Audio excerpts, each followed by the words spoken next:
vamos girar hacia el icono del Señor, ¿vale? Gloria al Padre, al Hijo y al Espíritu Santo, ahora y siempre, por los siglos de los siglos. Amén. Ó Rei Celestial, Consolador, Espírito de la verdad, que estás em todas as partes e llena todas as coisas, tesouro de bendiciones e dador de la vida, ven, habita em nosotros, purifica-nos de toda mancha e salva bondadoso nuestras almas. Santo Deus, Santo fuerte, Santo imortal, ten piedade de nosotros. Santo Deus, Santo fuerte, Santo imortal, ten piedade de nosotros. Santo Deus, Santo fuerte, Santo imortal, ten piedade de nosotros. Padre nuestro que estás en los cielos, santificado sea tu nombre, venga a nosotros tu reino, hágase tu voluntad así en la tierra como en el cielo. El pan nuestro sustancial de cada día, danoslo hoy, y perdona nuestras deudas, así como también nosotros perdonamos a nuestros deudores, y no nos dejes caer en la tentación, mas líbranos del maligno. Porque tú eres el reino, el poder y la gloria, Padre, Hijo y Espíritu Santo, ahora y siempre, por los siglos de los siglos. Amén. Señor Jesucristo, Hijo de Dios, por las oraciones de tu purísima Madre, de los santos y teóforos padres y de todos los santos, ten piedad de nosotros. Amén. Amém. Nos assentamos. Hoy vamos a volver al texto, ¿vale? Del otro día. Seguiremos un poquito este texto. Evangelio de San Marcos, capítulo 6. La primera multiplicación de los panes. Volveremos a este texto, a ver si conseguimos hablar de los sacramentos, por lo menos de los 3 primeros sacramentos de la iniciación cristiana: bautismo, crismación y Eucaristía. Y si conseguimos, tocaremos também el sacramento de la confesión. De momento assim, de modo general, não? Mais que nada por passo. E depois podemos, em classes futuras, dedicar uma sola classe a um dos sacramentos, não? Algum deles, de maneira sequencial. Temos todos na Sagrada Escritura, capítulo 6, versículo del 30 al 44. Es la primera multiplicación de alimentos de nuestro Dios, Señor y Salvador Jesucristo. ¿Quieres leerlo tú? Vale. Sergio, ¿te animas? Reunidos los apóstoles con Jesús, le explicaron todo lo que habían hecho y enseñado, y les dice: venid vosotros solos a un lugar apartado y descansad un poco, porque eran muchos los que iban y venían, y ni siquiera tenían tiempo para comer. Y se marcharon en la barca a un lugar apartado ellos solos. Pero los vieron marchar, y muchos los reconocieron. Y desde todas las ciudades salieron deprisa hacia allí por tierra y llegaron antes que ellos. Al desembarcar vio una gran multitud y se llenó de compasión por ella, porque estaban como ovejas que no tienen pastor, y se puso a enseñarles muchas cosas. Y cuando ya se hizo muy tarde, se acercaron sus discípulos y le dijeron: este es un lugar apartado y ya es muy tarde. Despídelos para que vayan a las aldeas y pueblos de alrededor y compren algo de comer. Y le respondió: dadles vosotros de comer. Y le dicen: ¿es que vamos a ir a comprar 200 denarios de pan para darles de comer? Él les dijo: ¿cuántos panes tenéis? Id a verlo. Y después de averiguarlo dijeron: 5 y 2 peces. Entonces les mandó que acomodaran a todos por grupos sobre la hierba verde. Y se sentaron en grupos de 100 y de 50. Tomando los 5 panes y los 2 peces, levantó los ojos al cielo, pronunció la bendición, partió los panes y se puso a dárselos a sus discípulos para que los distribuyesen. También repartió los 2 peces para todos. Comieron todos hasta que quedaron satisfechos, y recogieron 12 cestos llenos de los trozos de pan y de los peces. Los que comieron los panes eran 5.000 hombres. Amém. Glória ao Senhor. Pois mira, se vamos agora por versículos, vale alguns, não todos, claro. Hemos mirado em esta Bíblia, a Bíblia de Estudio Ortodoxa, que por exemplo, em el versículo 30, dice: volvieron los apóstoles a reunir-se com Jesus e lhe contaram quanto haviam hecho e ensinado. Acordar de que Jesus havia passado por Nazaré, estuvo predicando em Nazaré. La gente, por sus orígenes, por ser nazareno, le rechazaron. Luego Jesús envía a los discípulos en misión. Y la narración suspende, ¿no? Ya no se habla de los apóstoles ni de Jesús, sino que se va a hablar ahora de Herodes y de San Juan el Bautista. La decapitación de San Juan el Bautista. Es como hay un paréntesis, ¿no? Hay un video que tenemos en YouTube donde más o menos comento algunas cosas sobre el pasaje de Herodes. La principal es la opinión que tiene Herodes respecto de Jesús. Hemos visto ya, no me canso de decir eso porque es muy importante, el mensaje central del Evangelio de San Marcos es que cada uno de los oyentes conteste a la pregunta, ¿quién es Jesús? Entonces, los propios discípulos de Cristo van a necesitar de tiempo para eso, ¿no? De hecho, en la primera multiplicación, Jesús va a alimentar 5,000 hombres, sin contar las mujeres y los niños. Y luego en la segunda multiplicación, que será en el capítulo 8, los discípulos es como que se olvidan de que Jesús había multiplicado los panes en la primera multiplicación. Entonces, como que a los discípulos les resulta difícil. No necesariamente los milagros, porque Jesús, talvez, assim, entre comillas, los milagros, porque Jesús, los milagros ya estaban presentes en el Antiguo Testamento. Por medio de Moisés se abrió el mar, por medio de Josué, el Jordán, Elías, que hizo descer fuego del cielo, Eliseo, que con sus huesos, las reliquias, mira, ahí tenemos una primera reliquia, ¿no?, de un santo, que al tocar un cadáver en los huesos de Eliseo, del santo profeta Eliseo, el cadáver se resucita. Ya un primer indicio de la gracia, de las energías divinas de Dios que está en las reliquias, que es testimonio ya de la resurrección. Entonces, los milagros ya estaban presentes en el Antiguo Testamento. Pero, ¿por qué con Cristo pasa esta cierta incredulidad? Hay algo, de hecho, de sus propios discípulos. No incredulidad, exactamente como entendemos hoy, pero Jesús los va a reprender en no pocos momentos, ¿no?, por la incredulidad. Hay, de hecho, algunos estudiosos que buscan decir que el evangelista San Marcos, cuando escribe su evangelio, es una opinión totalmente falsa, pero para que veamos hasta dónde el tema de la incredulidad que está presente en las primeras páginas del evangelio de San Marcos, hasta dónde pudo llegar la interpretación. Que San Marcos, cuando escribe intentando poner en mala imagen los discípulos de Cristo. Eso es falso, obviamente, es una interpretación liberal. Y de hecho, porque el maestro de San Marcos es San Pedro. Por detrás de San Marcos está San Pedro. Es su padre espiritual, San Marcos. Así como por detrás de San Lucas está San Pablo.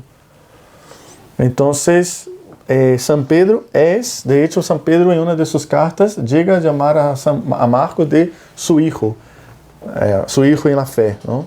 Así como también San Pablo llama, en este caso no a San Lucas, sino a Timoteo, su hijo amado.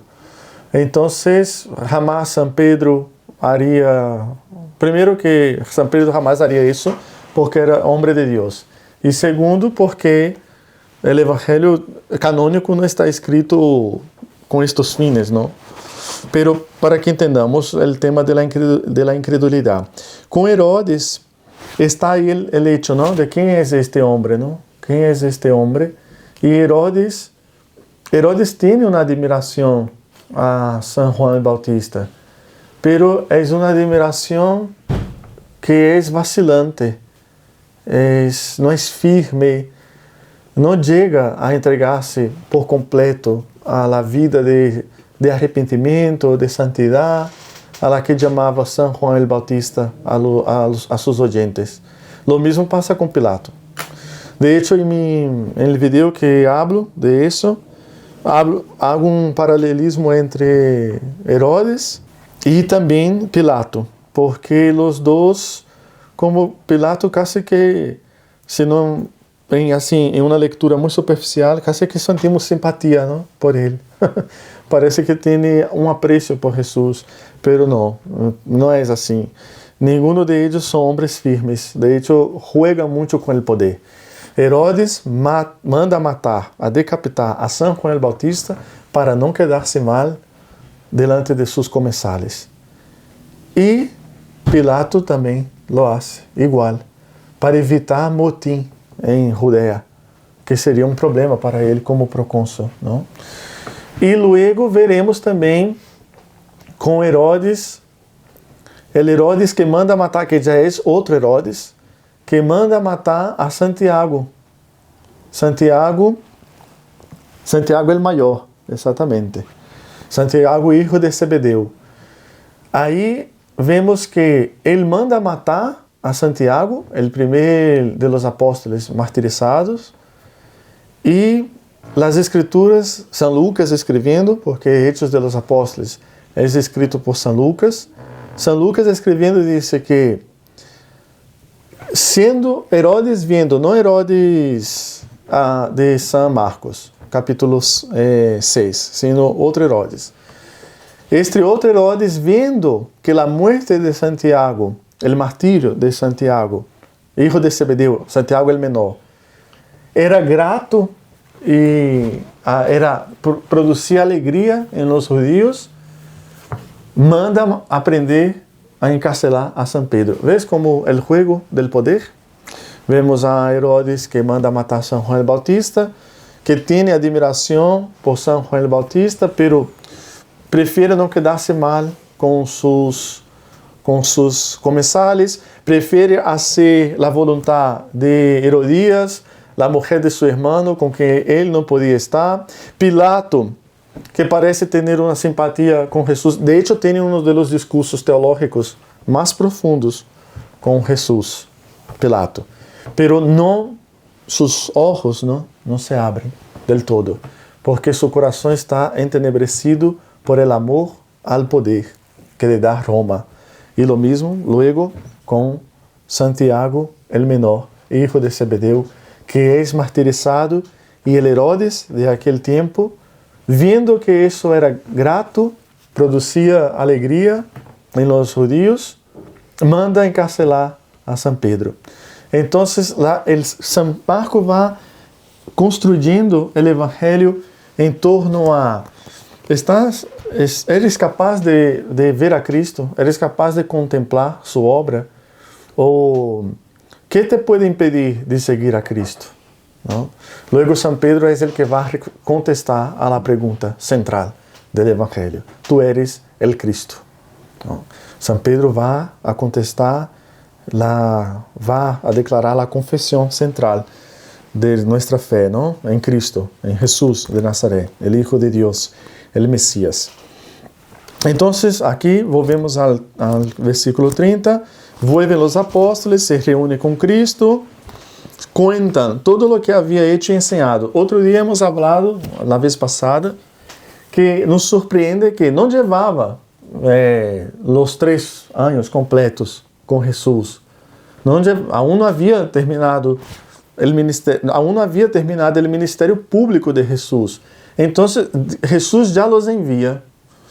Y además cuando vuelven, habla de que han hecho cosas y han enseñado cosas. Y entonces hemos hablado del tema de la tradición, ¿no? La Biblia de Estudio Ortodoxa, por ejemplo, se centró en el tema del cansancio y del descanso de los discípulos. No de Cristo, sino de los discípulos. No que Cristo no sintiera cansancio, porque él era verdaderamente hombre, pero la misericordia de Cristo no se gira en torno de sí mismo, sino de los discípulos y después de la multitud. E aí hemos hablado la vez pasada del tema de la tradición. Y voy a pedir a dos de vosotros que abráis la Biblia en Juan, Evangelio de San Juan, capítulo 21, versículo 25, y otro, 2 Tesalonicenses 2. ¿Por qué quiero, es importante equilibrar siempre la interpretación literal de las Escrituras con la interpretación alegórica? Juan, ¿cuál, perdón? Juan 21, versículo 25, y otro que ya lo abra, para que así tengamos tiempo. 2 Tesalonicenses 2, versículo 15. Siempre es importante en el estudio de la Sagrada Escritura compaginar el histórico con el alegórico. El histórico, hemos visto que Jesús, sus discípulos están cansados de la misión. Jesús cuida de esta necesidad, les envía a un lugar pacífico para descansar, pero também vamos a usar el versículo sin forzá-lo, não sin forzar sua interpretação. Vamos a usar el versículo para hablar de algo importante que es la tradición de la iglesia. Entonces, el que haya abierto Juan 21, 25, Modesto, tú, por ejemplo, ¿puedes leerlo, por favor? Sí, claro. Viéndolo pues, Pedro dijo a Jesús: Señor, ¿y este qué? Jesús le dijo: si yo quisiera que éste permaneciese hasta que yo venga, ¿a ti qué? Tú sígueme. Se divulgó entre los hermanos la voz de que aquel discípulo no moriría. Mas no dijo Jesús que no moriría, sino: si yo quisiera que éste permaneciese hasta que venga, ¿a ti qué? Este es el discípulo que da testimonio de esto, que lo escribió, y sabemos que su testimonio es verdadero. Muchas otras cosas hizo Jesús que, si se escribiesen una por una, creo que este mundo no podría contener los libros. Vale. Esta frase, otra vez, la parte final del versículo. Muchas otras cosas hizo Jesús que, si se escribiesen una por una, creo que este mundo no podría contener los libros. Exatamente. E siga sendo. Pois aí San Juan, não vamos entrar em detalhes, San Juan elige 8 milagros para relatar em seu evangelho.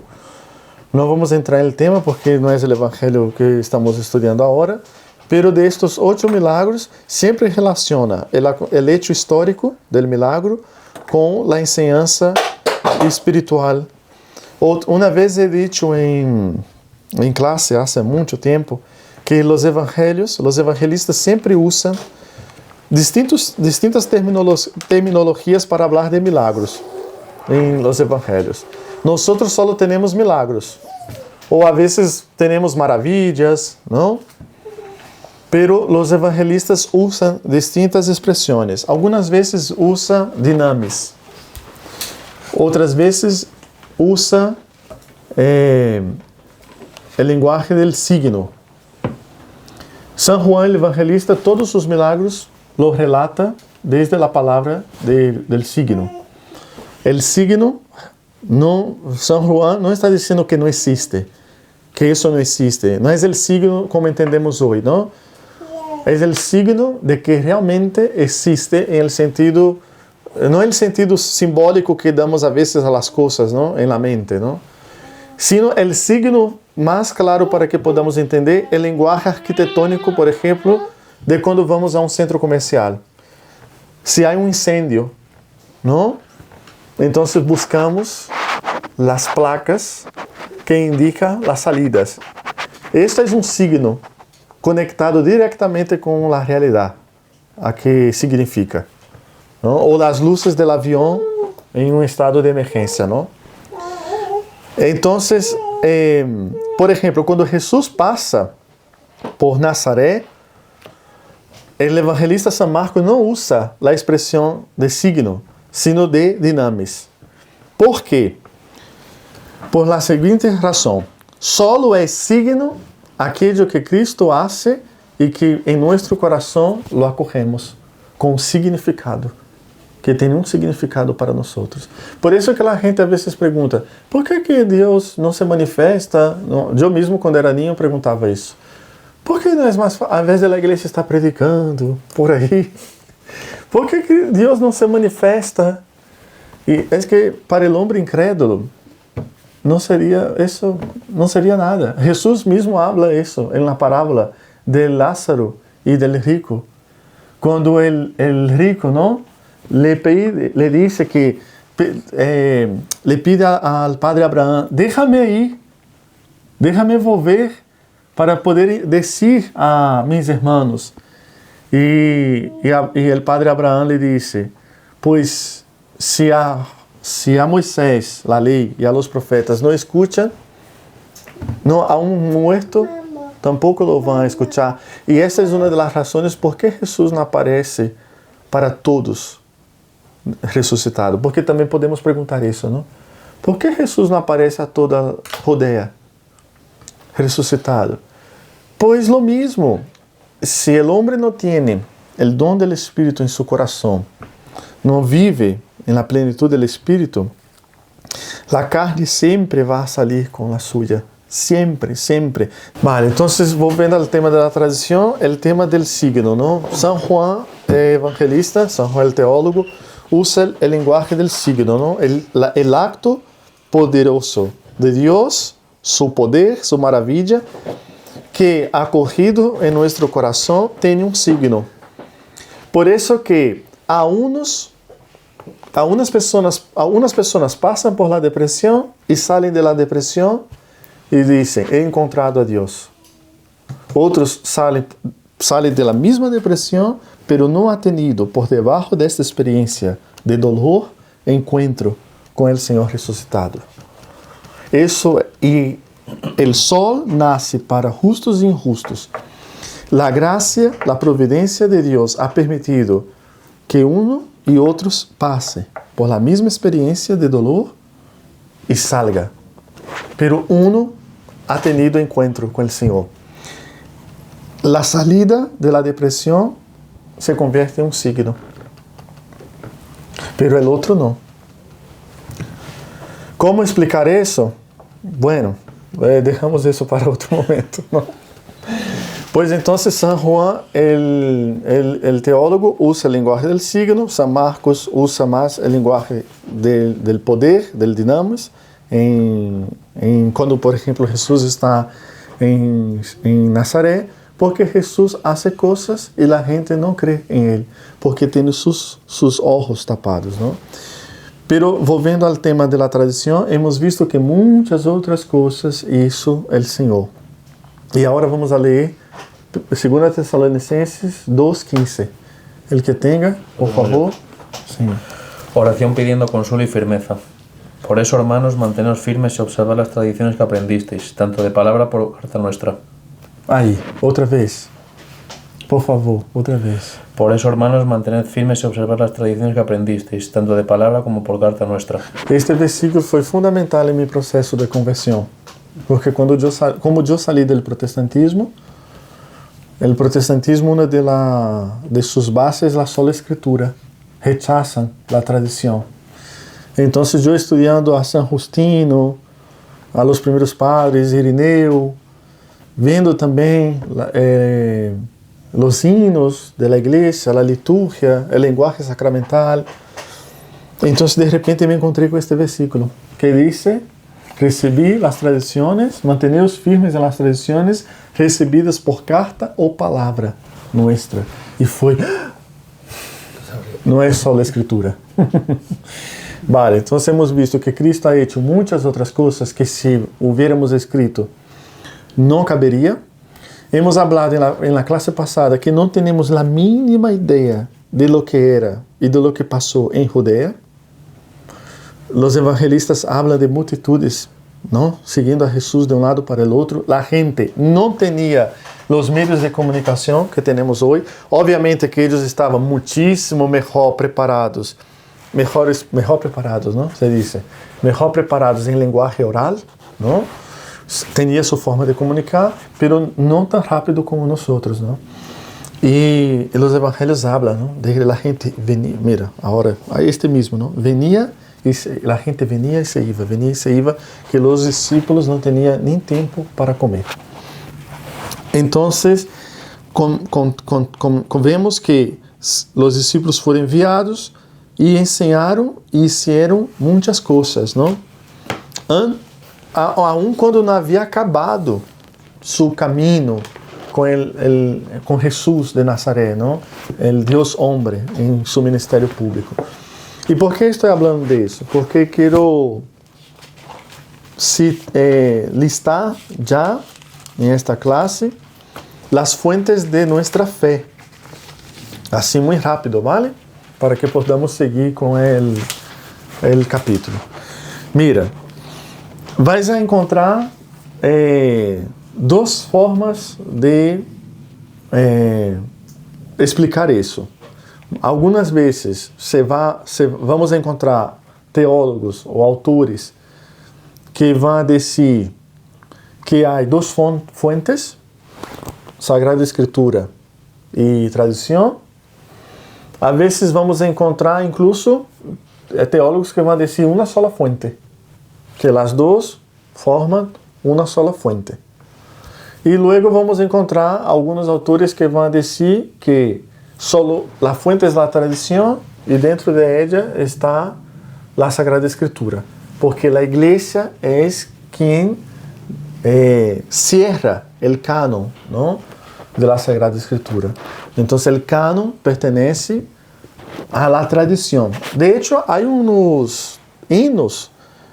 Por exemplo, de São Pablo, agora não me vem. Outro dia eu enviei em grupo, quando ele alaba a sabedoria de Deus, não? Quem ha conhecido, não? Sua sabedoria. Há alguns hinos de São Pablo que não temos, incluso dichos. São Pablo, hablando, usa expressões de Cristo que não temos nos Santos Evangelhos. Não são muitas. Então, vemos aí nos Evangelhos canônicos, não temos. Então, vemos aí como fuentes de la tradição que está detrás, não? Os símbolos, São Pablo também usa símbolos, não símbolos no sentido de signos, sino no sentido del credo. Pequenos símbolos que se iam formando. Se havés leído la Didache, ou vais a ler, vais a encontrar pequenas formulações que se han ido formando nos primeiros anos da Igreja, que não estão, por exemplo, dentro do credo, del credo niceno constantinopolitano. Las frases tal cual. El misterio está, pero la frase como tal cual, su siervo, por ejemplo, habla mucho de Cristo como siervo del Padre. Estas pequeñas formulaciones, símbolos, son las pequeñas confesiones de fe que ya se iba formando en la iglesia temprana. Bueno, yo he separado assim, al modo de que tengamos la Sagrada Escritura y la Santa Tradición como dos, ¿vale? No que las otras estén mal. Mira, entonces tenemos la Sagrada Escritura, los textos canónicos del Antiguo Testamento y del Nuevo Testamento. Tenemos ahí la tradición y dentro de la tradición tenemos los santos padres y los autores cristianos, son fuente de fe, los santos padres y los autores cristianos. Santos padres são todos aqueles escritores laicos, monjes, sacerdotes, obispos, presbíteros ou diáconos, presbíteros ou obispos, melhor dicho assim, que defenderam a fé, ou os padres apologistas defenderam a fé frente a la filosofia greco-romana ou a los ataques del imperador. Temos os padres, antes de los apologistas, temos os apostólicos, aqueles padres, como por exemplo San Irineu, que eram discípulos de algum discípulo de um de los apóstoles. Então temos a estes os padres apostólicos, apologistas. Luego vamos a ter padres como por exemplo Ambrósio de Milán o Agustín de Hipona, que tienen un diálogo muy fuerte con la cultura. A veces para confrontar la cultura o a veces para sacar de la cultura lo que conocemos como las semillas del verbo, ¿no? Aquello de bueno y de santo que estaba en la cultura. Y otros padres también, ¿no? Luego tenemos los dichos de los padres del desierto y luego también tenemos los autores cristianos. Autores cristianos son aquellos autores que no son considerados santos por la iglesia, por alguna razón. Por ejemplo, voy a poner a Tertuliano como ejemplo. Tertuliano es un autor cristiano importante para la tradición de la iglesia por sus primeros escritos. Porque los últimos escritos de Tertuliano solemos llamarlo el primer Tertuliano, segundo Tertuliano, tercero Tertuliano. El último Tertuliano, el mismo, pero en su última etapa de vida y de obra literaria, está influenciado por la herejía montanista. Entonces la iglesia no reconoce a Tertuliano como santo porque se desvió por la herejía, pero aquellos primeros escritos de Tertuliano, de su etapa ortodoxa, la iglesia lo acoge para la reflexión teológica. ¿En qué consiste esa herejía? Decía además que él era la personificación del Espíritu Santo. Vale. Y creó en Frigia un movimiento llamado montanista, que sería más o menos los carismáticos de hoy día, los pentecostales carismáticos. Más o menos un pequeño brote ya en aquel tiempo de los movimientos carismáticos, que ya podemos más o menos encontrar en 1 de Corintios y 2 de Corintios.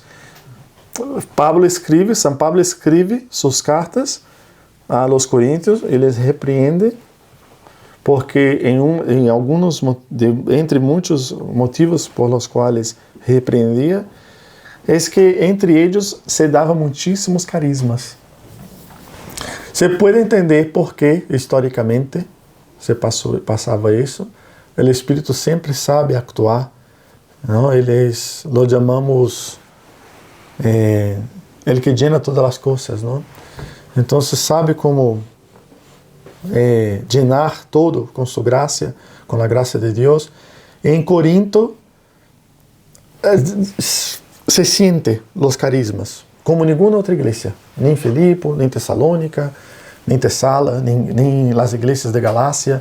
Pero en Corinto los milagros realmente ocurrían, los dones estaban ahí de una forma muy presente. Pero los hermanos de Corinto, los corintios, se centra demasiado en ellos. Se centra mucho en los carismas.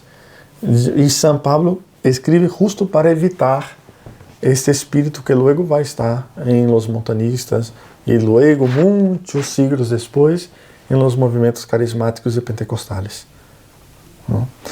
Vale, a ver por dónde íbamos. Vale, los autores cristianos. Luego tenemos los símbolos de la fe. Tenemos tres principales. El símbolo de los apóstoles, el símbolo niceno-constantinopolitano, el símbolo de San Atanasio. Después vamos a tener también como fuentes de la fe, dentro de la Santa Tradición, los concilios ecuménicos.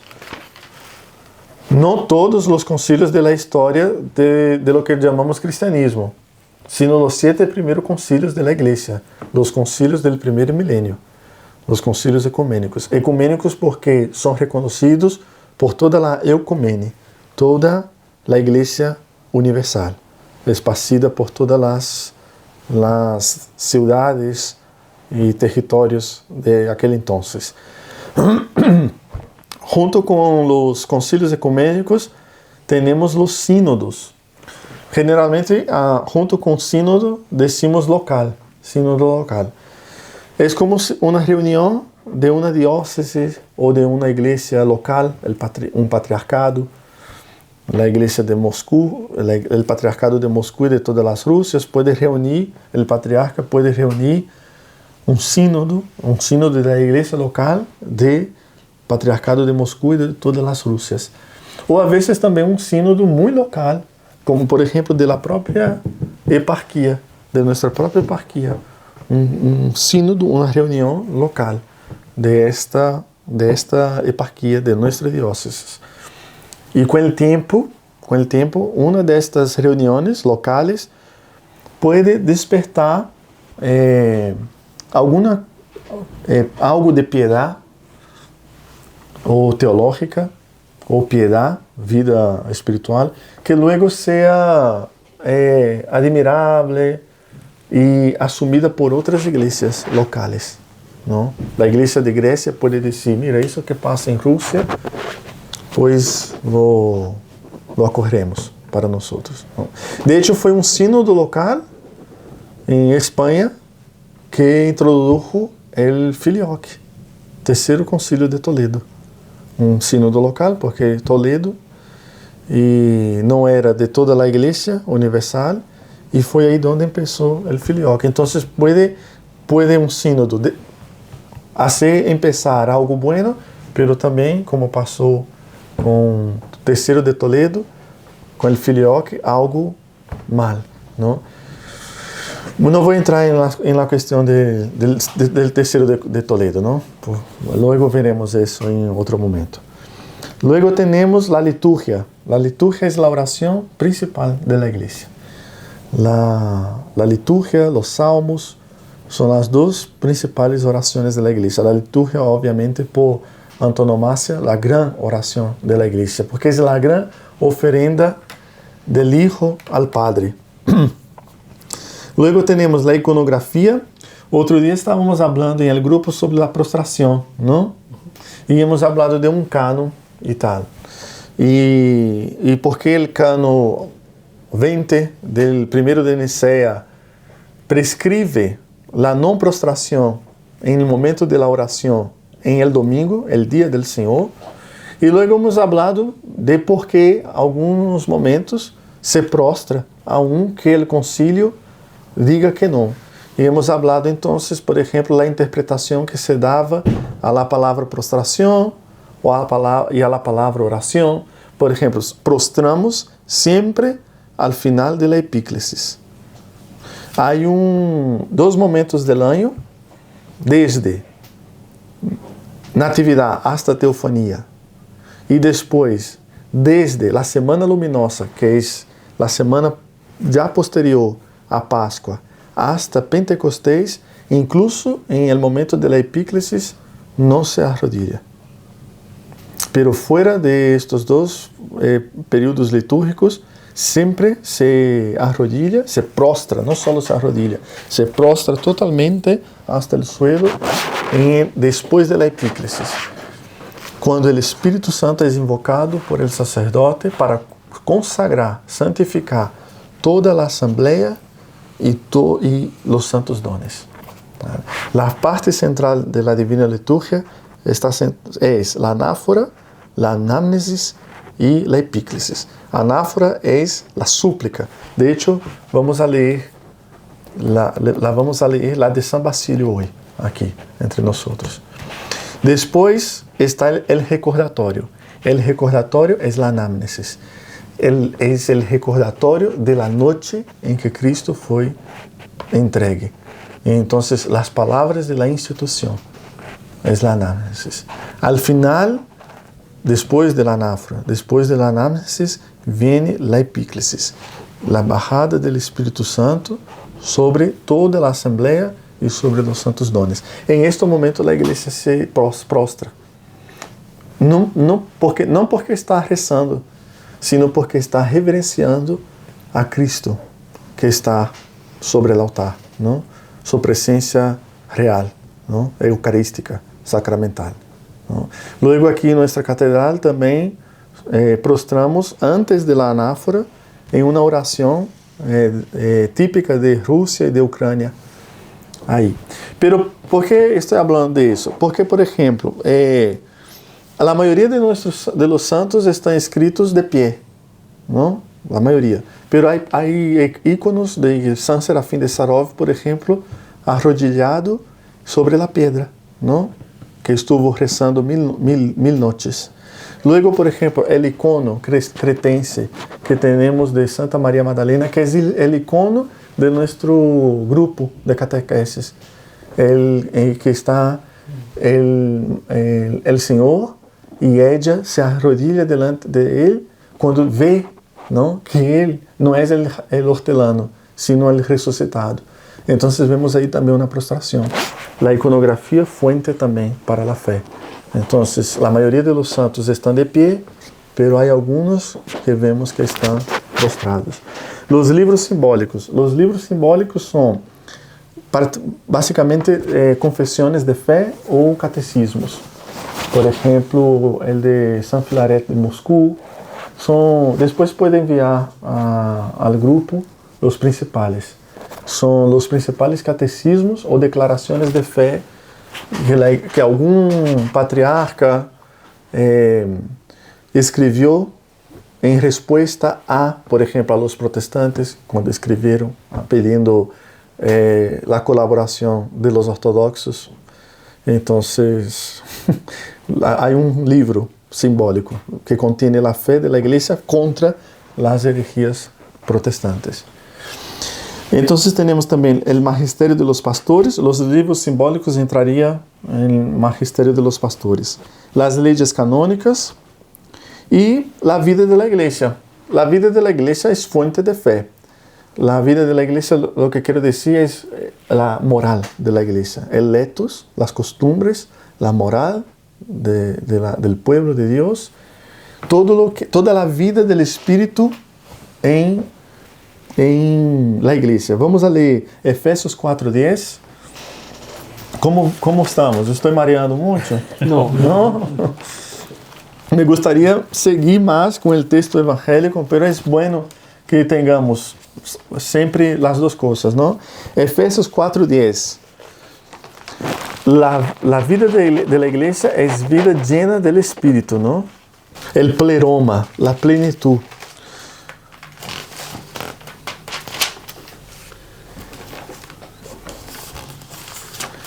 Hay dos formas de entender esta plenitud.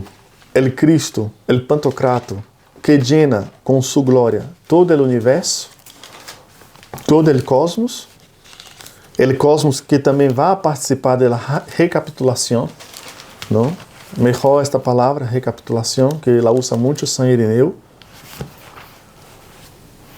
Y también esta plenitud del cosmos empieza en la iglesia. La iglesia ya es la totalmente llena de la vida de Cristo, ¿no? Efesios 4:10. ¿Quieres leer? Vale, está bien. ¿Sí? El mismo que bajó es el que subió a lo más alto del cielo, para que se cumpliesen todas las cosas. Él a unos constituyó apóstoles, a otros profetas, a unos evangelistas y a otros pastores y maestros, a fin de perfeccionar a los cristianos en la obra de su ministerio y en la edificación del cuerpo de Cristo, hasta que todos lleguemos a la unidad de la fe y al conocimiento completo del Hijo de Dios, y a construir el estado del hombre perfecto a la medida de la edad de la plenitud de Cristo, para que no seamos niños vacilantes y no nos dejemos arrastrar por ningún viento de doctrina, capricho de gente astuta que induce al error. Antes, al contrario, practicando sinceramente el amor, crezcamos en todos los sentidos hacia aquel que es la cabeza, Cristo. Amén. Hasta ahí. Vale, voy a mirar aquí esta versión, ¿vale? Vale, el mismo que bajó es el que subió sobre todos los cielos para llenarlo todo. O sea, bajó, el mismo que bajó, descendió a los infiernos, subió. Y el icono de la santa resurrección, gloriosa resurrección del Señor, vemos la luz, ¿no?, que sale de él. Y está en degradé, ¿no? Tres grados de luz. Sin hablar del tema teológico, solo del tema mismo visual, ¿no? Esta luz que se expande, su gloria, él sube y llena todas las cosas. Y vemos cómo el San Pablo va hablando de estatura, llegar al perfeccionamiento del hombre perfecto que es Cristo. Después va a hablar de crecimiento. Hemos visto la palabra crecimiento. O sea, es un efecto de que la gloria de Cristo va llenando toda la tierra. Los profetas hablaban mucho de esta gloria, ¿no? Toda la tierra está llena de su gloria. Entonces, este es el pleroma, la plenitud de la gloria de Dios que está en la vida de la iglesia. Esta plenitud de santidad, de verdad, de vida, es también fuente de fe. ¿Vale? Principalmente, siempre, principalmente los santos. Esta plenitud está en la vida de los santos. Y ahora sobre las costumbres, el etos, la moral de la iglesia, ¿no? Romanos 12:2, el más típico, ¿no? De hecho, se puede decir que todo eso que hemos hablado, Sagrada Escritura, concilios, sínodos, ¿qué más? Liturgia, iconografía, los símbolos, los libros simbólicos, el credo, los símbolos de la fe, ¿no? El credo apostólico, el credo niceno-constantinopolitano o el de San Atanasio. ¿Dónde se resume todo eso, Modesto? En la vida de los santos, ¿no? Todo se resume ahí. De hecho, antes para ser ordenado, uno de los criterios principales era leer mucho la vida de los santos. Fuente viva de la fe. En ellos se centra, ¿no? Todo eso que hemos hablado. ¿Has encontrado? Sí. ¿Sí? ¿Quieres leerlo también? Está bien. Vale. 12:2, ¿verdad? O lee el 1 y el 2, ya que El estamos uno y con el 2. Perfectos. Hermanos, os ruego, por la misericordia de Dios, que ofrezcáis vuestros cuerpos como sacrificio vivo, consagrado, agradable a Dios. Este es el culto que debéis ofrecer. Y no os acomodéis a este mundo, al contrario, transformaos y renovad vuestro interior para que sepáis distinguir cuál es la voluntad de Dios, lo bueno, lo que le agrada, lo perfecto. El deber del cristiano es obrar conforme al don recibido. Ahí, hasta ahí. Léelo tú en la Carcolunga. Y así vamos comparando las traducciones. Os ruego, pues, hermanos, por la misericordia de Dios, que ofrezcáis vuestros cuerpos como hostias vivas, santas, grata a Dios. Este es vuestro culto racional. Que no os conforméis a este siglo, sino que os transforméis por la renovación de la mente, para que procuréis conocer cuál es la voluntad de Dios, buena, grata y perfecta. Amén. Conforméis, tu Biblia con la expresión que ha usado, donde pone conforméis. Conforméis, ¿puedes volver a La leer última, parte? el 2. La última. Sí. Que no os Y no os, aquí pone y no os acomodéis a No os este mundo. acomodéis, não conforméis, não acomodéis. La tuya serve. Amoldéis. Amoldéis. Muy buena también. La mía está en inglés. Sí, Se conforméis. Não conforméis. Ou seja, não tomar forma del aeón, ¿no? De hecho, cuando el sacerdote empieza la divina liturgia, dice, bendito sea el reino del Padre, del Hijo y del Espíritu Santo, ahora y siempre, por los siglos de los siglos. O sea, en este aeón perdido, que es el mundo, que San Pablo está diciendo, no vos conforméis, que la iglesia eleve la liturgia, el culto a Dios, diciendo, en cada aeón de este, que sea bendito el reino del Padre, del Hijo y del Espíritu. En cada aeón. Aeón es la palabra que San Pablo usa ahí para hablar de mundo o de siglo. Aeón es cada generación, cada siglo, cada período de tiempo en que vemos que cómo el maligno gobierna el mundo. A veces por medio de la guerra, a veces por medio de la inmoralidad, a veces por medio del ateísmo. Ahora mismo estamos viviendo una etapa de cambio de aeón. Hasta hace un tiempo era el racionalismo, el ateísmo. Era lo que más militaba contra Dios. ¿Y ahora? ¿Ahora qué es? El espiritismo. El espiritismo, el neopaganismo, ¿no? Que es la vuelta a lo sagrado, pero sin Dios. ¿Qué más? ¿Qué marca este tiempo? Porque casi podemos decir que lo que pasó del siglo pasado, el tecnicismo, el racionalismo, es un aeón. Ahora estamos en otro, el neopaganismo, todo lo relacionado con la moral sexual. El posmodernismo. Que El empezó. aborto, la promiscuidad, la Exatamente, exatamente. ¿Ves como ahí San Pablo va diciendo, no vos conforméis a eso? Y mientras tanto, la iglesia va diciendo, bendito sea, en medio de todo eso, la iglesia eleva el sacrificio a Dios. Bendito sea tu reino, por los siglos de los siglos, hasta siempre, porque esta expresión, siglos de los siglos, también significa la eternidad, ¿no? Siempre, ¿no? De generación en generación, ¿no? Que tu nombre sea alabado de generación en generación, por los siglos de los siglos, sin término, ¿no? Así como la Santísima Trinidad, que no tiene ni principio y ni fin. Por decir de un modo, un eterno presente, ¿no? Así, perdón, es muy pobre, pero para que me podáis entender. Mira, vamos a hacer, yo creo que hemos dejado bien, ¿no? El tema de la EON, y vamos así a hablar muy rápido sobre dos aspectos de lo que hemos visto aquí de Marcos 6. Para que vayamos al tema de los sacramentos. Mira, de hecho prácticamente por el tiempo lo voy a prácticamente leer, ¿vale? En esta primera multiplicación vemos que Jesús se compadece de la multitud. ¿Por qué? En las dos Jesús se compadece de la multitud. En esta Jesús se compadece porque están como ovejas sin pastor. En la segunda multiplicación Jesús se compadece porque tiene hambre física, realmente. Aquí vemos que Jesús contempla el hambre espiritual y el hambre físico de sus seguidores, de las personas que le siguen. Entonces vemos que Jesús aquí sale de la barca, ¿no? Al desembarcar, vio una gran muchedumbre y se compadeció de ellos porque eran como ovejas sin pastor. Y se puso a enseñarles largamente. Jesús enseñó muchas obras. San Pablo también hizo eso. En una víspera, San Pablo empezó a predicar en una víspera y terminó por la madrugada. Incluso un joven llamado Eutiques cae de la ventana porque durmió.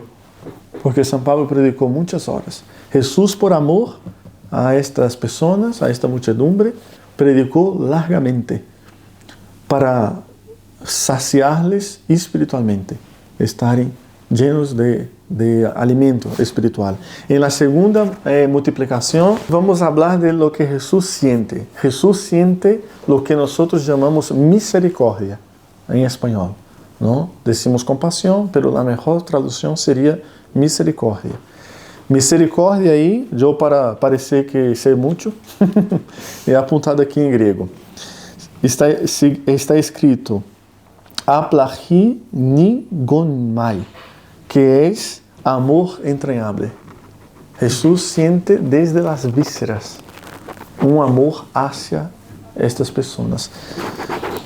Assim como aquela mulher toca su manto e de ele sale virtude, ele siente que sale de ele poder. Aqui, desde dentro de ele.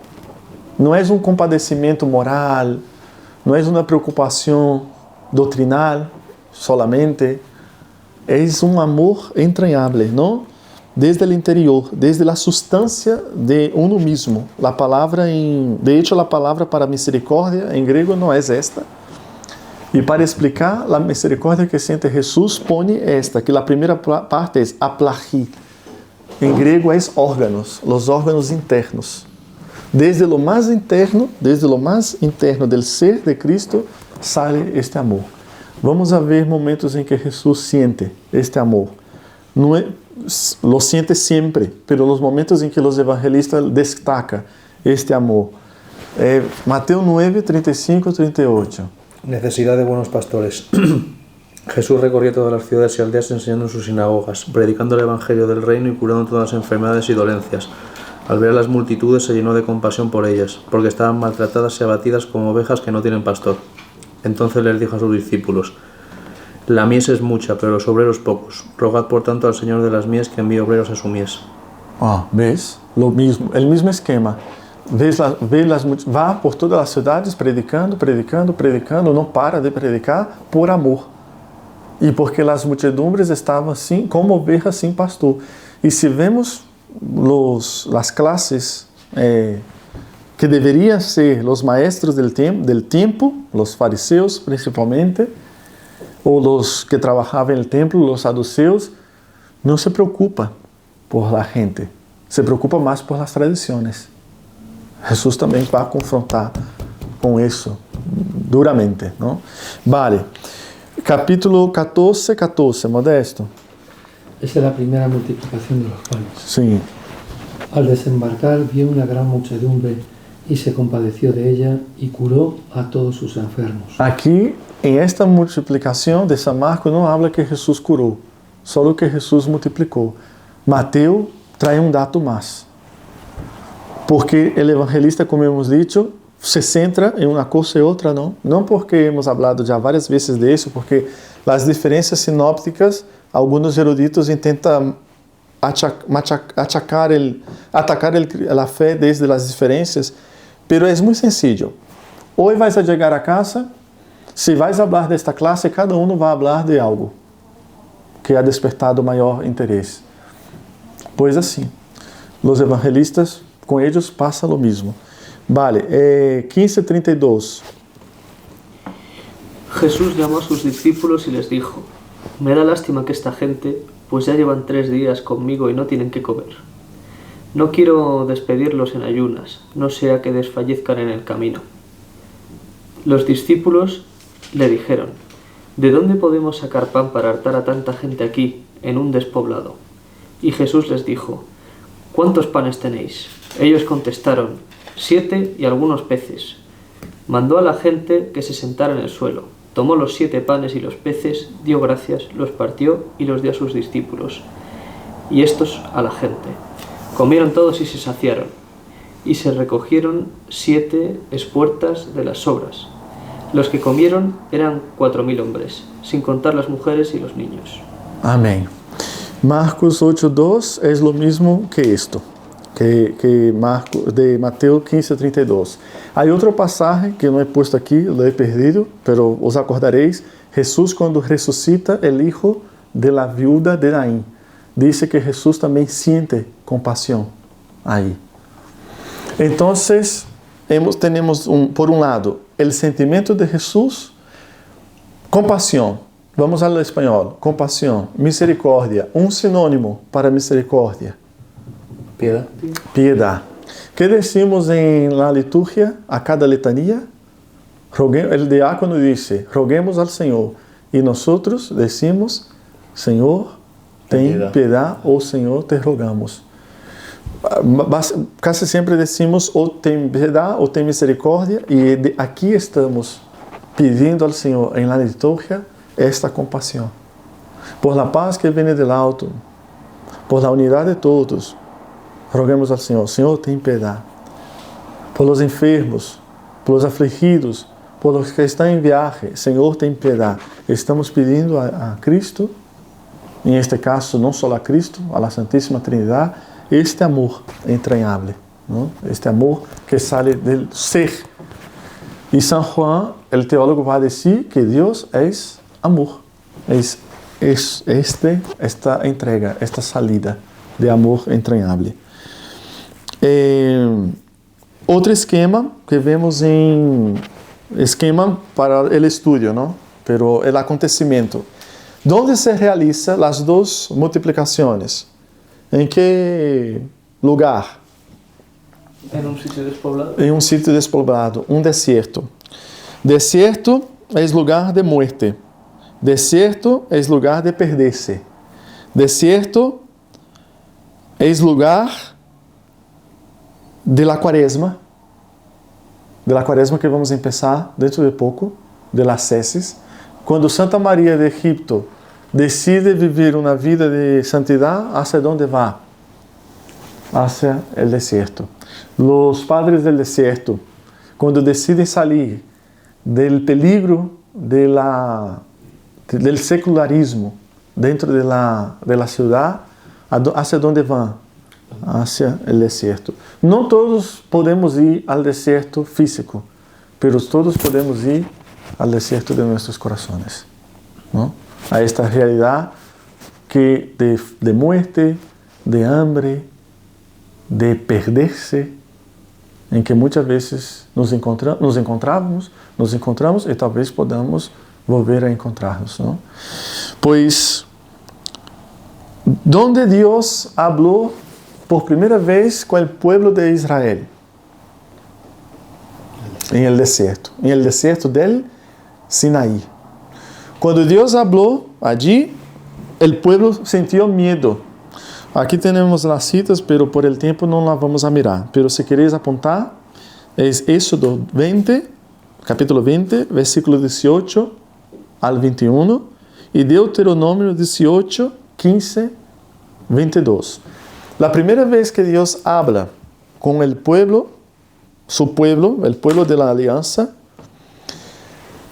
ellos tienen miedo por la gloria de Dios, los truenos, el fuego humeante, el poder. Y solo Moisés sube. Y después algunos de los ancianos del pueblo. Pero el pueblo no se acerca porque tiene temor, está en medio del desierto. Y después Dios le va a prometer a Moisés, a todo el pueblo, un profeta. Que a este profeta sim se vai poder escuchar. Aqui está o profeta, em meio do deserto, predicando. Cristo, o profeta. Este é o profeta. Temos o deserto del Sinaí, temos a presença de Deus, pero o pueblo não pode soportar a glória de Deus. Tem medo, pavor. Este medo que não é o medo del pecado, também poderia ser. O mesmo medo que sente. Mas não é o medo como sensação psicológica, paixão de que sente Adão. É o medo del totalmente outro. O Deus totalmente inacessível. Na liturgia vamos escuchar muito estas palavras. Inconcebible, inacessível. O Deus que está oculto em sua essência, não? Então, Deus promete a Moisés um profeta. E aqui temos Cristo em um deserto, uma muchedumbre que tem necessidade espiritual de escuchar a Deus. E Cristo vai falar agora, vai ensinar largamente. Quando não é o passagem da multiplicação, estamos no deserto, mas vamos a outro passagem onde o mesmo acontecimento, e aqui quero introduzir porque vamos a mirar os sacramentos talvez não hoje, mas vamos começar a introduzir, dado o número de los 7, não? Los 7 cestos llenos de pão e pez, não? Quando Moisés sube el Sinaí, ¿qué recibe Moisés de Dios? ¿Os acordáis? Los 10 mandamentos, el decálogo, las 2 tablas de la ley, ¿no? Es la ley, la base del ethos del pueblo judío. Es la base, ¿no? Y entonces Moisés sube, solo Moisés sube, porque el pueblo no puede, por la presencia de Dios que es inefable, inaccesible, tremenda, ¿no? En un lenguaje de la fenomenología. Es tremendo lo que pasa allí, sobre el Sinaí. Ahora, cuando Cristo va a empezar su predicación, Él sube también al monte para dar el sermón de la montaña. Ahí está la base. Obviamente que el decálogo sigue siendo vigente y válido para nosotros, pero dentro de la vida pública de Cristo, de sus seguidores, encontramos como primera ley, primero manual de ley, de vida, las bienaventuranzas.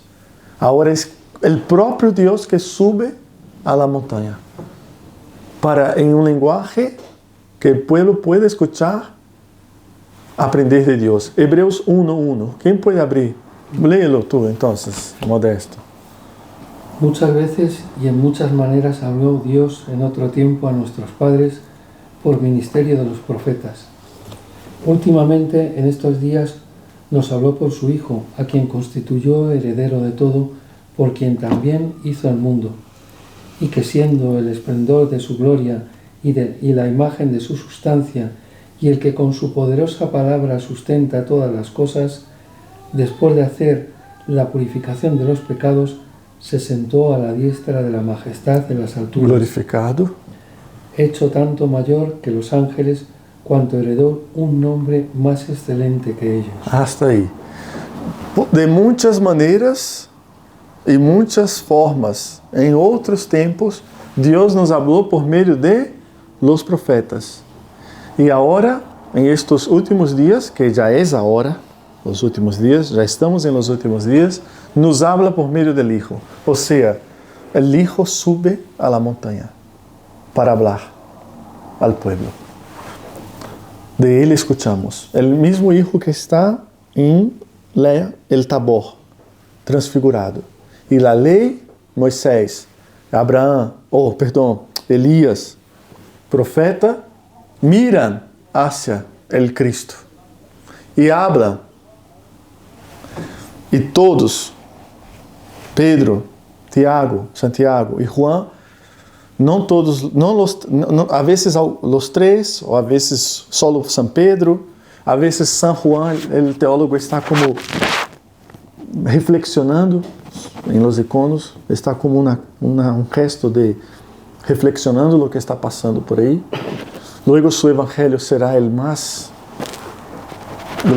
glorioso de todos, en el sentido de la cristología que aparece.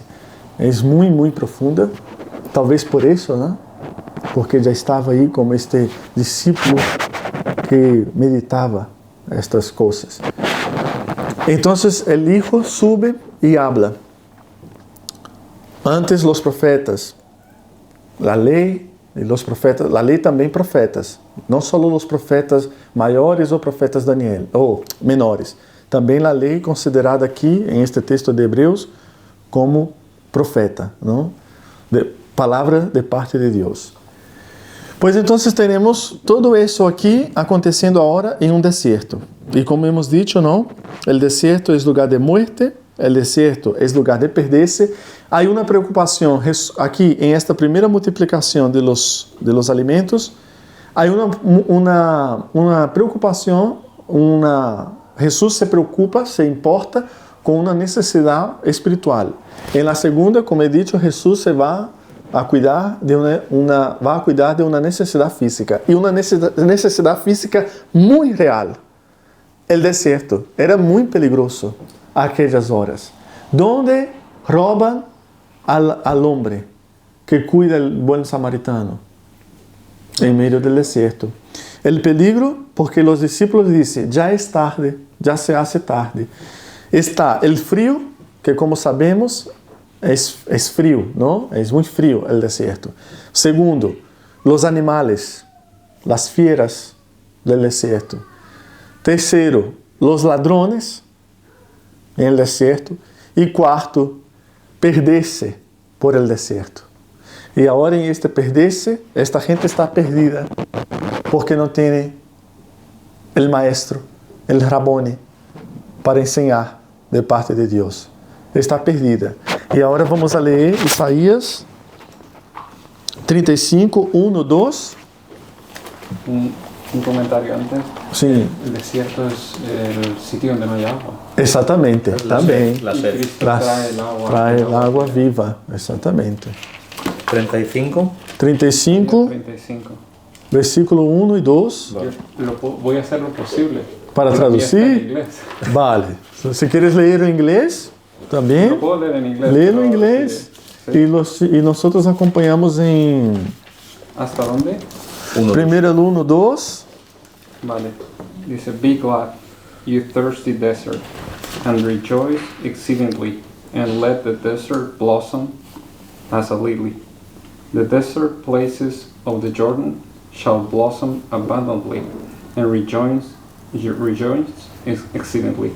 The glory of Lebanon and the honor of Carmel shall be given to it, and my people shall see the glory of the Lord and the majesty of our God.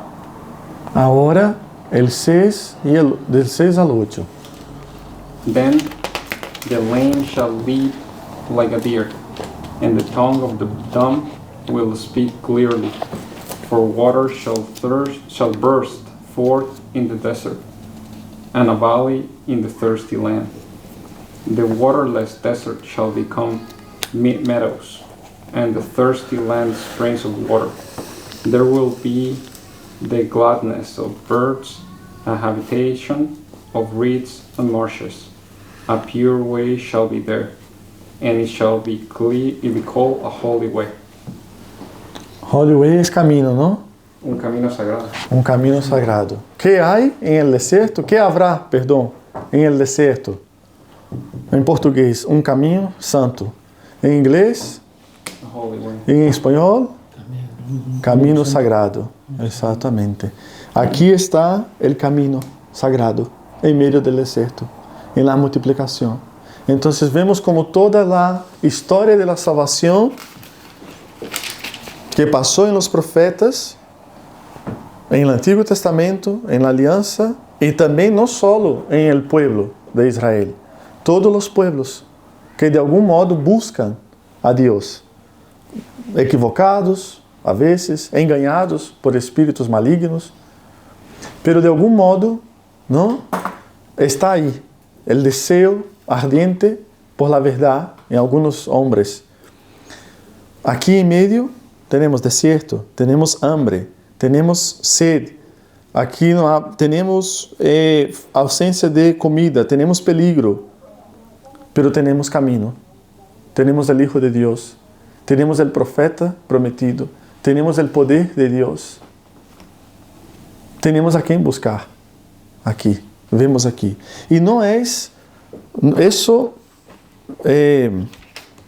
acontecimento. É um acontecimento. Todo é acontecimento. O Antigo Testamento é acontecimento, pero figura. Acontecimentos, figura de los acontecimentos que vão a venir em Cristo. E depois, los sacramentos que vivimos hoje.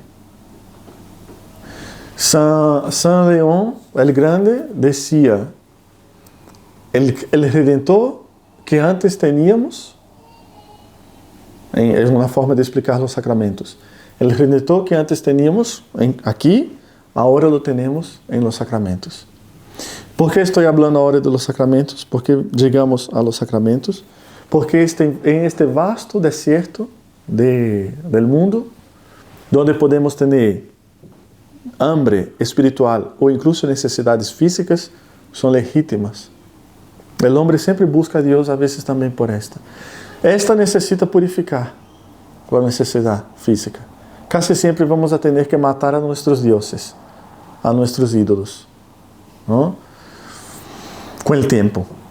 A vezes buscamos a Deus necessitando uma bendição física, material. E puede que Ele nos dê. Puede que Ele nos dê las dos, como dio al paralítico de Cafarnaum. Perdonou seus pecados, sanou sua enfermidade. Necessidade espiritual, necessidade física. Pero puede que a veces não. Puede que a veces não. Puede que a veces não nos escucha, porque toda oração é oída, pero não nos responde como a nós nos gostaria que respondiera.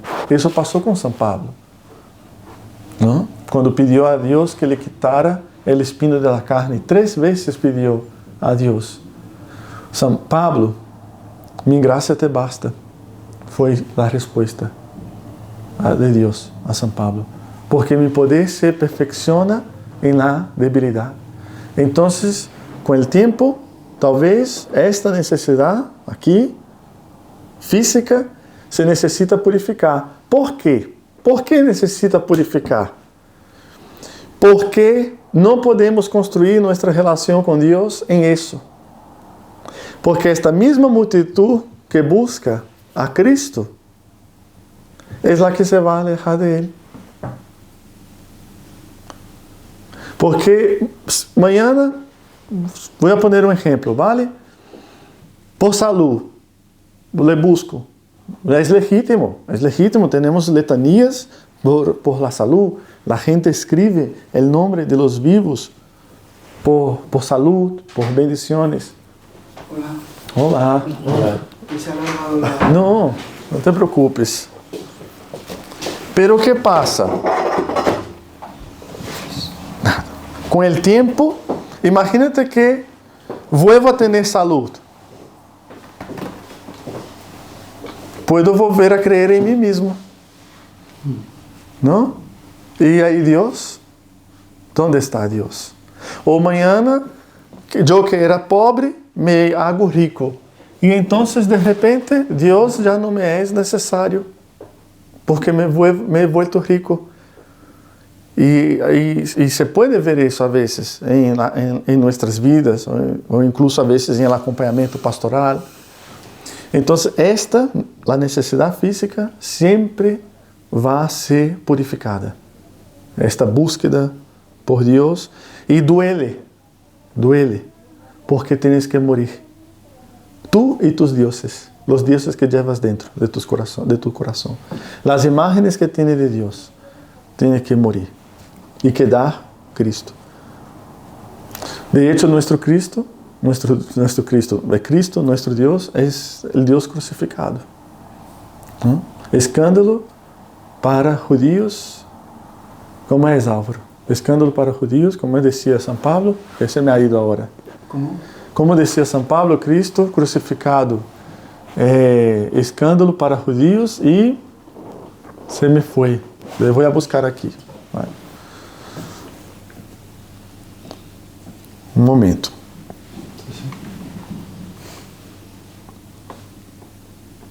Es el Cristo crucificado, escándalo para los judíos, los gentiles. Nosotros predicamos a Cristo crucificado. De hecho, hay un dibujo, Alexámenos adora a su Dios, que es un asno crucificado. Porque la cruz era un escándalo. Los judíos exigen signos. Hemos empezado a hablar de la clase con eso, ¿no? Exigen poder. Los griegos buscan sabiduría, pero nosotros predicamos a Cristo crucificado, escándalo para los judíos, necedad para los gentiles, pero para los llamados, sean judíos o griegos, un Cristo que es fuerza de Dios y sabiduría de Dios. Así hemos empezado la clase, ¿os acordáis? Que hemos hablado de que los signos, el poder, cuando no nos acercamos, Dios hace obras, maravillas, poder, pero no nos acercamos al modo de que este poder y este milagro se convierte para nosotros en presencia salvífica. Y hemos puesto el ejemplo de las dos personas que pasan por un proceso de depresión, ¿no? Dos, el mismo proceso. Una sale habiendo tenido un encuentro con Dios y otra sale sin haber tenido un encuentro con Dios. Es el encuentro con el Cristo crucificado, es el acontecimiento de la fe. Que otro día una persona me preguntaba, ¿cómo puedo convencer o hablar con mis amigos ateos sobre el encuentro de la fe? Mi contestación fue, pues ellos tienen que tener ese encuentro de la fe. No hay otro, no hay. Aunque tengamos horas de conversación, de diálogo, a veces de confrontación, pero al final, así como tú, yo, nosotros hemos tenido un encuentro con el Señor, ellos también lo van a tener, lo tienen que tener. Y muchos lo tienen, así como el joven rico. El joven rico, Jesús le dijo tres cosas, tres. Es una sola, pero la dividimos en tres.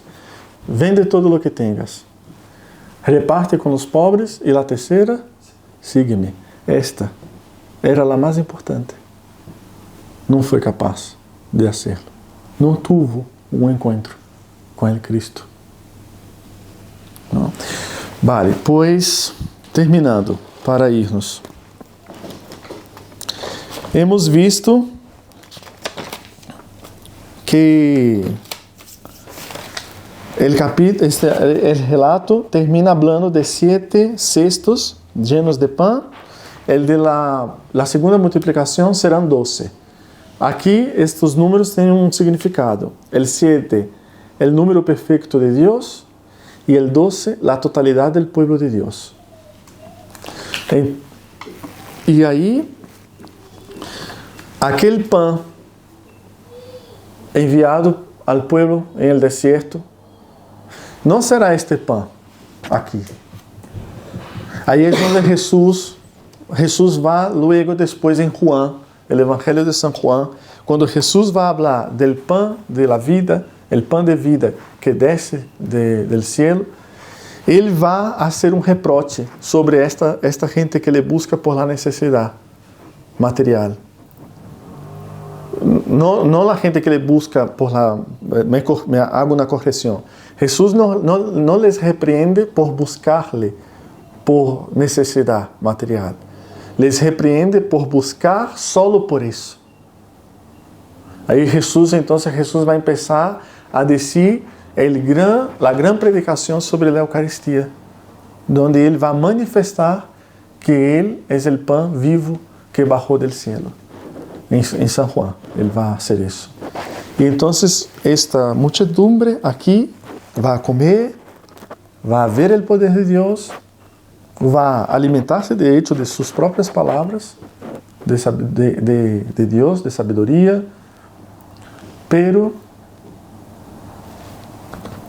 puede que algunos no le sigan, como muchos no le siguieron. Pero vamos a terminar aquí. Para la próxima semana vamos a entrar ya directamente en los sacramentos, ¿vale? Vamos a sacar de este número la reflexión de los sacramentos. No porque tenga algo relacionado, pero podemos sacar una meditación. De hecho, incluso cuando Jesús dice que bendijo, lo repartió a sus discípulos y ellos al pueblo. Los sacramentos tienen como base algunas cosas. Dentre ellas, son acontecimientos sacramentales, que son acontecimientos de la vida de Cristo y que son acontecimientos redentores ya en la historia de la salvación en el Antiguo Testamento. El número 7, antes de seguir con el tema del número, toda la vida de la iglesia es sacramental. Toda la vida de la iglesia es sacramental. Todo en ella transmite la gracia de Dios, la vida de Dios. Pero de entre esta vida sacramental, de entre ellos emergen, ¿no?, los 7 sacramentos. El número 7 dentro de la iglesia es una formulación más occidental.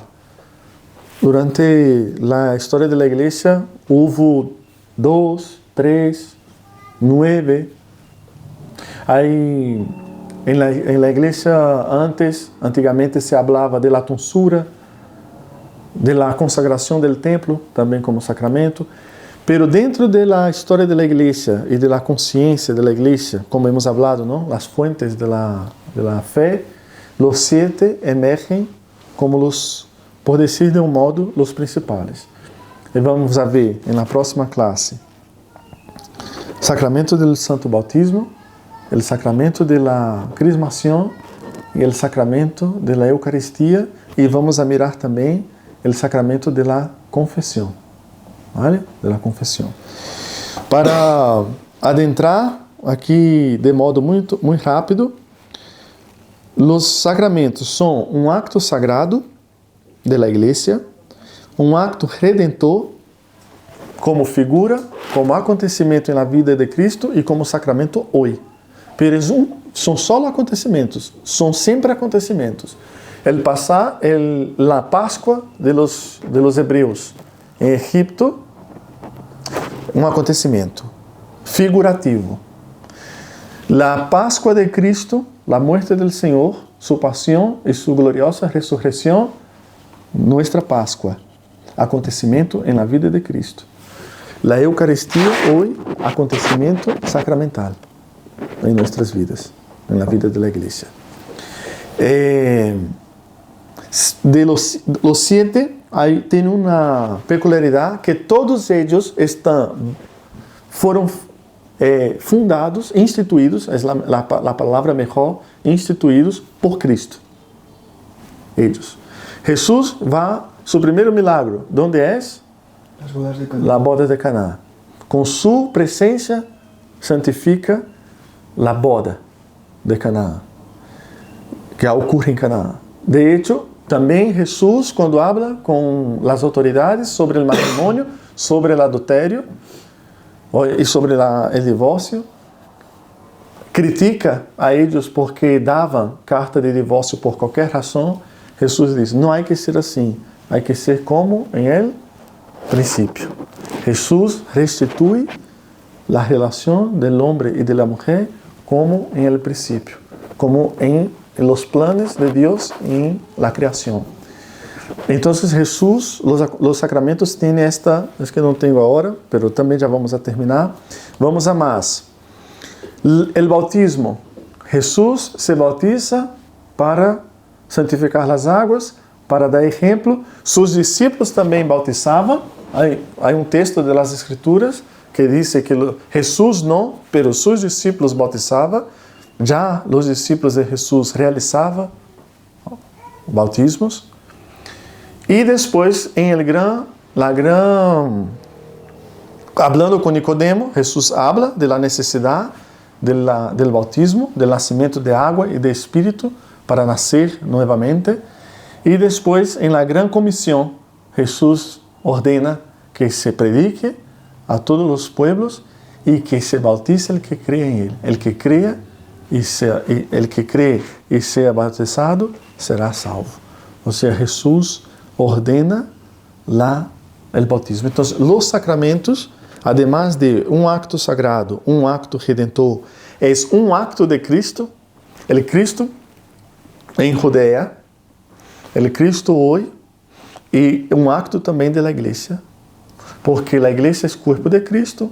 Cristo é a cabeça da igreja, então os sacramentos são actos da igreja, pero também são actos de Cristo, porque a igreja é o corpo de Cristo. Cristo, quando a igreja realiza qualquer um dos sacramentos, também está cumprindo uma ordenança de Cristo. Cristo dijo, hacemos. Hacer esto em memória minha, pois hacemos. ¿No? Entonces, quedaros en Jerusalén hasta que de lo alto recibáis poder. Pues entonces, esperamos la unción del Espíritu Santo. Jesús entra en la habitación donde estaban los discípulos con miedo de los judíos. Jesús ya resucitado, en su cuerpo glorificado, resucitado, aún no ha sido glorificado a la derecha del Padre, no ha ascendido al cielo. Jesús les da la paz y sopla sobre ellos el Espíritu Santo, sobre los apóstoles. Y después les habla del sacramento de la confesión, cuando dice, todo lo que perdonáis en este mundo, todo pecado que perdonéis será perdonado. O sea, Jesús va dando ordenanças. Então, os 7 sacramentos têm também este elemento de Jesus dijo para ser, pois lo hacemos. Porque é como sua presença sempre com nós. De hecho, aqui entraria o tema do sacramento del hermano. Los pobres sempre tendréis com vosotros, Jesus disse. E depois, em el discurso escatológico, pone como el amor hacia el hermano como un sacramento. Porque, ¿qué son los sacramentos? Son presencia de Dios. Entonces, Jesús, cuando habla del juicio, dice, tuve hambre, tuve sed, era extranjero, estuve en la cárcel y no me visitasteis. Estuve desnudo e não me vestisteis. Senhor, pero quando estavas desnudo e não te hemos vestido? Quando estavas em la prisão e não te hemos visitado? E então ele vai dizer, quando um de estes pequeninos han passado por essas coisas, con mis palabras, claro, y no habéis hecho por mí. ¿No? O sea, los pobres como sacramento del resucitado, como presencia de Dios. Y luego, después, un acto del Espíritu, ¿no? La Iglesia solo va a realizar plenamente estos actos con la efusión del Espíritu. Y aquí vamos a terminar. Y vamos, Modesto, yo sé que estamos cansados. Tú sobre todo. Pero si puedes leer... Estamos más relajados, pero tú... Lee la anáfora bizantina de San Basilio y con eso terminamos. Vale. La anáfora es la súplica, aquí, ahí está, Modesto. Sí, sí. La anáfora es la súplica de inicio de la consagración del pan y del vino, y esta es la de San Basilio. Es más grande que la de San Juan Crisóstomo. ¿Lo puedes leer tú? Sí, claro. Anáfora bizantina de San Basilio. La gracia de nuestro Señor Jesucristo, la caridad de Dios Padre y la comunicación del Espíritu Santo sean con vosotros y con tu Espíritu. Levantemos los corazones, los tenemos levantados hacia el Señor. Demos gracias al Señor. Es justo y necesario. Realmente es justo y necesario y conviene a la majestad de tu nombre celebrarte en himnos, bendecirte, adorarte, darte gracias, glorificarte a ti, al que eres dueño de todo, Señor, Dios Padre omnipotente, único Dios verdadero, y ofrecerte con corazón contrito y espíritu humillado esta liturgia nuestra espiritual. Tú eres quien nos ha dado gratuitamente el conocimiento de la verdad. ¿Quién será capaz de narrar tus prodigios? ¿Quién de hacer oír todas tus alabanzas o de referir tus maravillas en todo tiempo? Señor, dueño de todas las cosas, Señor del cielo, de la tierra y de toda criatura visible e invisible, tú te sientas sobre un trono de gloria y escrutas los abismos. Tú no tienes principio, eres invisible, incomprensible, indescriptible, inmutable. Padre de nuestro Señor Jesucristo, del Dios grande y Salvador, esperanza nuestra. Perdón, hablaba con el Padre, la anáfora. Ahora ya empieza a hablar del Hijo. Primero del Padre, ahora del Hijo. Vai, Modesto, perdón. Nada. Él es imagen de tu bondad, impronta igual a su modelo, manifestador del Padre, palabra viviente, Dios verdadero, sabiduría eterna, vida, santificación, poder, luz verdadera, de quien procede el Espíritu Santo, el Espíritu de la verdad, el don divino de la filiación, las arras de la herencia futura, las primicias de los bienes eternos, el poder vivificante, la fuente de la santificación. Un momento, Modesto. Ahí esta parte del procede habría que explicar en otro momento, porque San Basilio, la traducción está así, luego veríamos. Sigue, Modesto, ya no te voy a interrumpir. No, interrumpa lo que es tú el que llevas todo. Por él toda criatura racional y espiritual encuentra fuerzas para rendirte culto y elevar hacia ti la glorificación eterna, porque todas las cosas están a tu servicio. A ti te alaban los ángeles, los arcángeles, los tronos, los principados, las potestades, las virtudes y los querubines de 6 alas, que con 2 se cubren el rostro, con 2 los pies y con 2 vuelan, mientras claman alternativamente con bocas incesantes, con himnos divinos que no tienen fin, y cantan y proclaman y gritan el himno de triunfo. Santo, santo, santo, Señor Dios del universo, llenos están el cielo y la tierra de tu gloria. Hosana en el cielo, bendito el que viene en nombre del Señor, hosana en el cielo. En comunión con estas potencias bienaventuradas, Señor, amigo de los hombres, también nosotros, pecadores, proclamamos y decimos: realmente eres santo en todas tus obras, pues todo lo has dispuesto para nosotros en justicia y juicio verdadero. Formaste al hombre del polvo de la tierra, lo pusiste en el paraíso de delicias y le prometiste inmortalidad de vida y goce de bienes eternos, si guardaba tus preceptos. Mas cuando él te desobedeció a ti, Dios verdadero, que le habías creado, cuando fue seducido por el engaño de la serpiente y se ganó la muerte por sus propias culpas, tú, oh Dios, con toda la justicia le echaste del paraíso a este mundo y le hiciste volver a la tierra de que había salido, mientras planeabas para él la salvación mediante un nuevo nacimiento en tu Cristo. Porque tú, Dios bueno, jamás rechazaste en verdad la imagen que habías modelado, jamás olvidaste la obra de tus manos. De muchas maneras le visitaste, por tus entrañas de misericordia, enviaste los profetas, hiciste prodigios por medio de los santos, que en cada generación te habían sido agradables. Por boca de estos siervos, tus profetas, nos hablaste, pero anunciándonos la salvación que vendría. Hasta aí, Modesto. Para que não sigamos, na próxima classe empezaremos com o resto da anáfora de San Basilio. Pero, ¿habéis visto el paralelismo de la anáfora con todo lo que hemos mirado? Principalmente eu quero rescatar, e com isso termino já, quando disse de que el hombre es de forma justa expulsado del paraíso. Y entonces, ¿a dónde va este hombre? Al desierto de la vida sin Dios. Y ahí, ¿a dónde encuentra Cristo? A las muchedumbres con hambre de verdad, como ovejas sin pastor en el desierto. Pois la anáfora la hemos visto hasta los profetas. Depois vamos a mirar já em el acontecimento de Cristo. Há momento que o sacerdote empieza a falar la cruz, los clavos, la corona, e vai relatando cada de los momentos de la pasión.